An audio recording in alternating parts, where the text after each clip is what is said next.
ninjiye muri repentance mikrofone muyiduza kuva ninjiye muri repentance nari ngwaye ukuguru umusonga wafatiye mu gitsintsiri ca biraduga bifata mu mavi hama rero biguma biranja nguma ndaza bansengera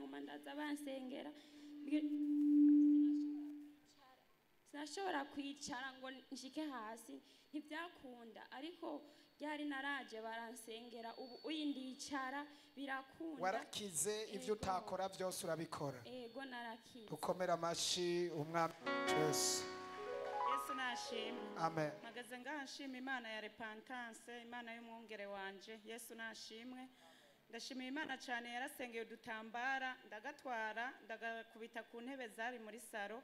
So kuvuga ko zari zibi ariko hari izindi nari nkeneye ndagakubitaho ndavuga ati izi ntebe ndazisohoye nca ndaja handi bazidandariza nziza ndakubitaho ndavuga ati zinangahe barambarira ndagakozaho kagatambara mwibanga nca nditahira none Imana yarazimpaye. Yesu nashimye.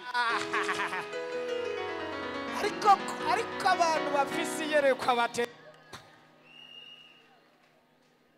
oya nanje ndafashijwe n'ukuri kose zamugira yerekwa mw'abantu iryo yerekwa rivuye Mana yanje mwumva iryo yerekwa ridafatika. Yesu umwami w'abantu akubita kasohora aja no gukubita ko yinjitse. Ndumiwe no kuri kw'Imana. Ndafise ikindi Imana yankoreye umutware wanje akorera hanze y'iki gihugu naramusengeye cyane ndabwira Imana ati muhindurira umushahara umuduza umushahara. Yesu nashimwe ndahamagara Imana ya repentance n'ukuri yaranyumvishe none ubu aho kumuduza umushahara ahubwo baciye bamuha biro akoreramwo. Imana yaramudugije cyane. Imana nihabwa icubahiro. Amen. Imana yaguhaye yerekwa nogende nakura uradutangaje kwera. Nizera ko abandi bantu uyu munsi nabo bavumbuye yerekwa. Nanje mpagaze ngaha ngomba gushima Imana. Twari ngaha mu masengesho ya dimanche Imana iriko irakoresha umukozi w'Imana DMS. Imana ndamubarangura bohoye ibyacu none harangije avuga ngo dutange ikimazi inyuma n'imbere naningaba 5,000 gusa ndavuga ati na yarasyo nta nayandi fise ikimazi kiravahe. Imana ikoresha abantu bagenda baradufumbatisha natwe tubona gutanga ikimazi. Imana iravuga ngo tubohoreye amafaranga yacu aho nakora n'amafaranga nakoreye bari barayafashe ngo sinakoze kandi natonda misi yose gushika yaho mpanga imipango yo kugenda gukorera muri Kongo ku itariki 15 je nagiye muri Kongo icangombwa no kirondeye muri ino misi haca ngenda gukorera muri Kongo ko nabone Imana yakoze bwari bwanse hage hamaca avuga ngo uno munsi nyene murabona ikimenyetso hageze mu ijoro nagiye mbona abantu babiri bantelefona ngo uzotonde ku kazi kuwa mbere natonze ku kazi kamwe kwa hafi ndakoze imisi ne kacega hagarara ubundi nawe yari yampamagaye yambare ko nzotonda kuwa mbere ko nzogakora igihe kirekire. Imana ihabwa icubahiro yarabihagaritse byo gufata urugendo rwo kuja muri Kongo. Amashi ku mwami wacu Yesu Kristo. Yesu nashimwe. Amen.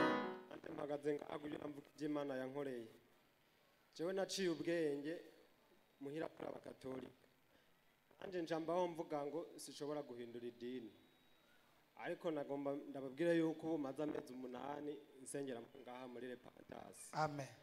Mwaye mezi 8 namaze nsengera ngaha ntabwo nari muri repentance nagumye ngwana n'ijwi rimbuza kubatizwa kuko naguma ndonka ishetani inyosha kutabatizwa kabiri ariko ndashima Imana yuko ku munsi wa gatandatu nasubiyemo kubatizwa. Imana ishimwe kandi bihere gucubahira. Hama ikindi shima Imana yarakoze yarandinze gutandukana n'umudamu kuko umudamu yasengera ngaha muri repentance ico gihe naciye mfata ingingo yo kuvuga ngo dutandukane kuko naguma mvuga yuko ntoshobora kuguma mbanda n'umudamu dusenga kubiri kuko twari twagize mariage dusenga muri katolika. Rero Imana yarakoze yakuyeho ico kintu ubu tubanye neza. Imana ishimwe. Amen. Ashima Imana kandi kuba ndi muri repentance yeme. Amen. Kuba naranditswe mu gitabo ca repentance. Imana ishimwe kandi biherwe icubahiro. Amen. Amen. Amen. Icanyuma nagira nshima Imana nuko imana yagize neza iduha umukozi w'imana intumwa y'imana nduwimana Joseph yatugiriye neza imuhiyerekwa ashyiraho ishure ryo kubohora abantu niryo ryankoreye ibyo byose imana ishimwe kandi biherwe icubahiro.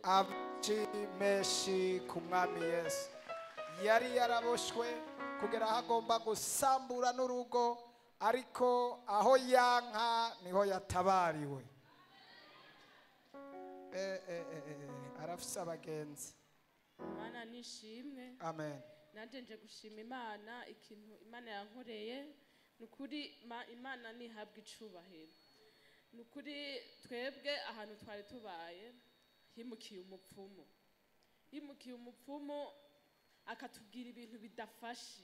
Rero nkamubwira ati twebwe we wadusanza mugabo mbona ibintu uri kuravuga bidahuye, gushika naho abwira mweneho atwitwariye muri sentare. Turabwira sentare twebwe amahera ntayo tubuze, nimutubwire amahera yose mukeneye turihe.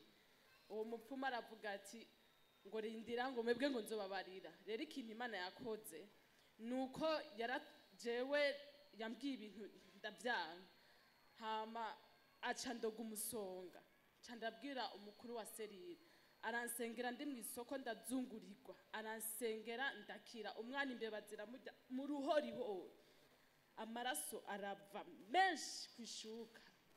Ariko Imana yarahabaye. Ubu rero muri sentare baduhaye iminsi 15.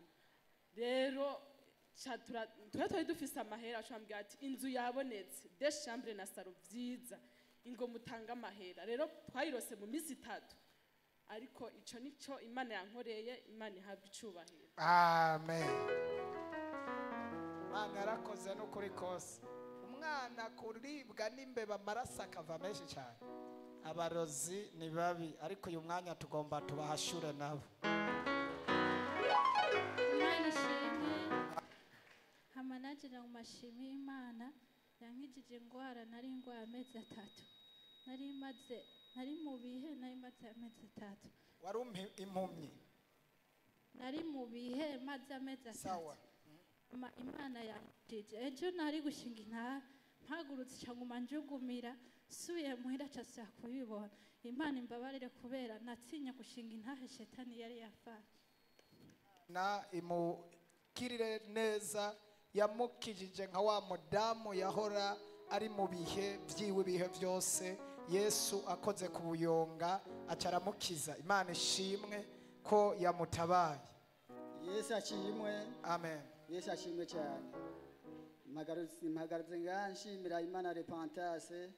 Ndahagaze nganshimira Imana yaduhaye umurongozi wacu mwiza intumwa nduwimana Joseph, tumuha amashi. Yego nongeye gushima ko Imana yeretse umuvyeyi wacu iyerekwa ryo gukoresha amazi asengeye n'agatambara. Je ku munsi wa 5 w'indwi yahera yari Asensio, niho mu gatondo umugore wanje yikubise hasi avuga ngo inzira ikiragenda. Ndavuga nti nta nzira ikiragenda.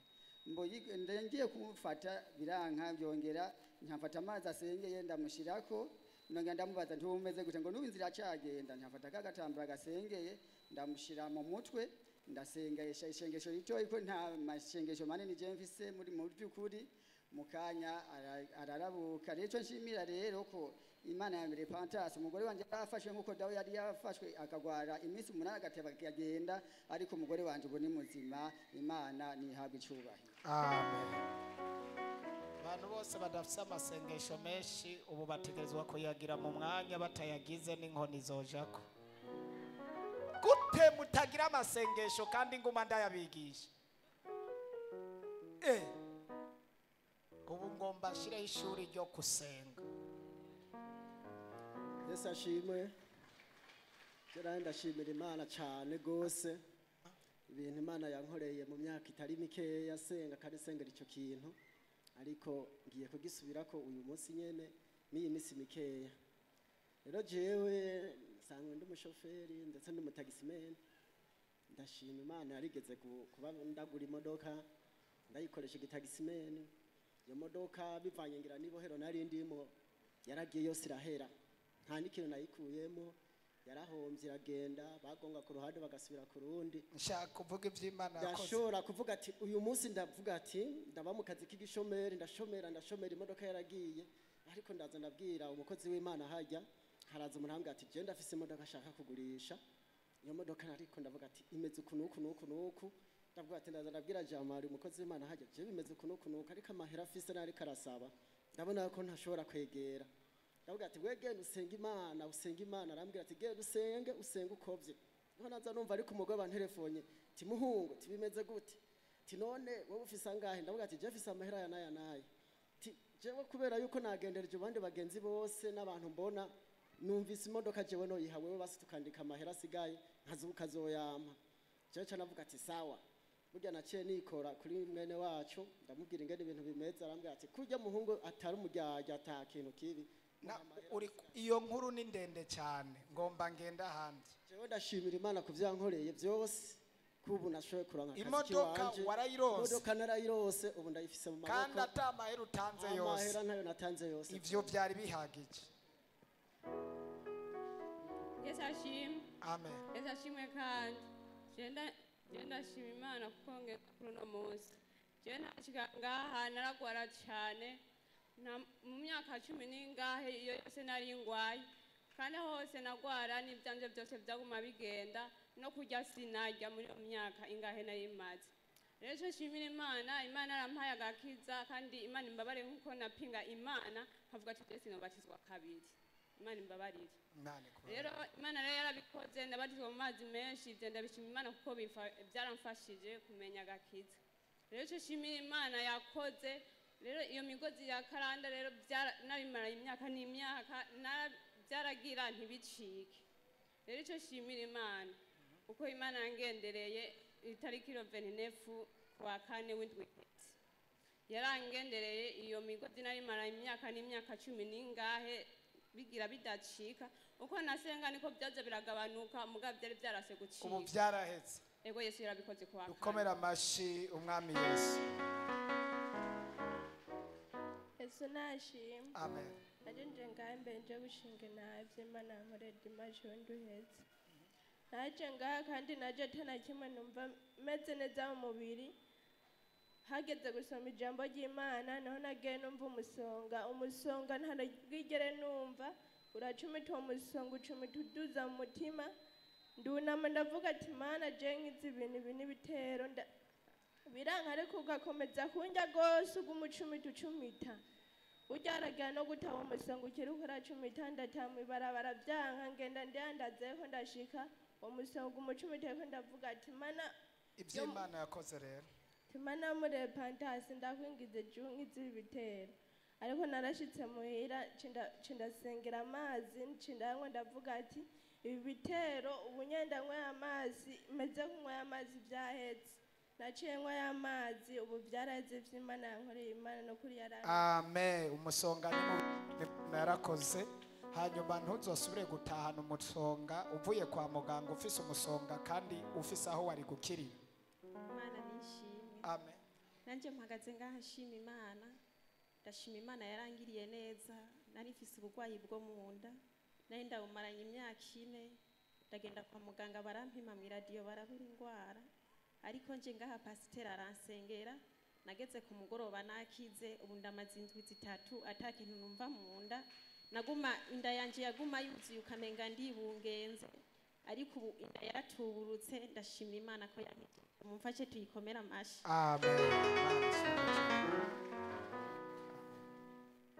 Yesu ashimwe amen Imana yabwicyuye amen kwa 4 w'indwi yejeje narafashwe n'ibintu binjya mu nda ndaribwa ku buryo bankuriyo narindi banyise guje ariko icyo Imana yakoze byaraheze ubu ndi muzima amashi ikindi ndashima Imana abantu misi yose bama bari bubanza ku munsi wa 4 Imana ibahezagire Imana ibaha umugisha Imana ibaha imbaraga zo Imana ibaha ingufu zo kuguma baza misi yose Imana irakoze ibubanza muravyibuka nubarabandanya avibuba apana kuri centre ugeze ibubanza ufata imoto y'ibihumbi 10 ugenda ni ku kibira kandi imusigati ugeze ibubanza kandi yama kuwa gatandatu abara kuwa munga bara nta munsi n'umwe asiba apfa ibubanza iyo ruguru ugeze kuri centre arabandanya ariko wowe uri muri quartier ya hano ntuza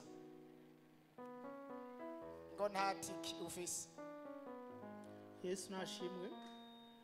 Je gushimira Imana aho yankuye kwezi kwa gatatu itariki 4 narafashwe ndafungwa fungirwa ahantu ata muntu yinjira ata muntu ivy'Imana yakoze rero hama haize iminsi 10 mvuyeyo niho twari mu masengesho turi kumwe nabo bafungwa niho nasenga Imana ndabwira Imana ati niwankura ahantu nzogushingira intaye kuko nabo twasengana barambwira ati wowe kubera dosi yawe urashobora kugenda imbere yacu uzoshingira intaye utubwirire Apotre Joseph kuko hariho bamwe basengera ngaha bari bashifise intaye zo muri repentance atuzogenda usenge muri repentance ubabwire ati badusenge natwe reka ndabasengera ubunyene bana we usanga abantu bari ushoboye byose ugafungura umuntu ari mu ibohero iryo ari ryo ryose ndamusengeye umutabare aba bantu bizeye intahe za hano nuzubatabare nuzubakoreko nuzuwishure uko watabaye ubu nawe ubasange baracizeye ubutabazi butamenyerewe ndarungitse ubutabazi butamenyerewe ubasangeho uhereye isaha iku kwezi nyene tuze tubabone bashinga intahe mu izina rya Yesu amen. Yesu nashimwe. Amen. Mume ni mwayimana Joseph ndi w'Imana. Mama. Hanyuma ndashima. Shiki unagomba shimira Imana nuko naimba mu bihe bibi ariko Imana yanciriye akagozi asize ku murongo. Ku kazi nankwa sinaberekwa ariko ubu bangeze umushefu ku kazi ubu mahera mayireje bagiye Tanzania n'igenda yabaha ikintu cyose gisohotse muri kampuni nigenda gitanga. Ashaka nshimira Imana ko yateje mu byo bihe kandi nahise gwanko mu bantu bumuhira bose. We Imana yasize ku murongo Imana yamezagiye. Amen. Sawa kabisa. Imana ibishimirwe cyane gose. Aho nimwokomera amashimwe Yesu.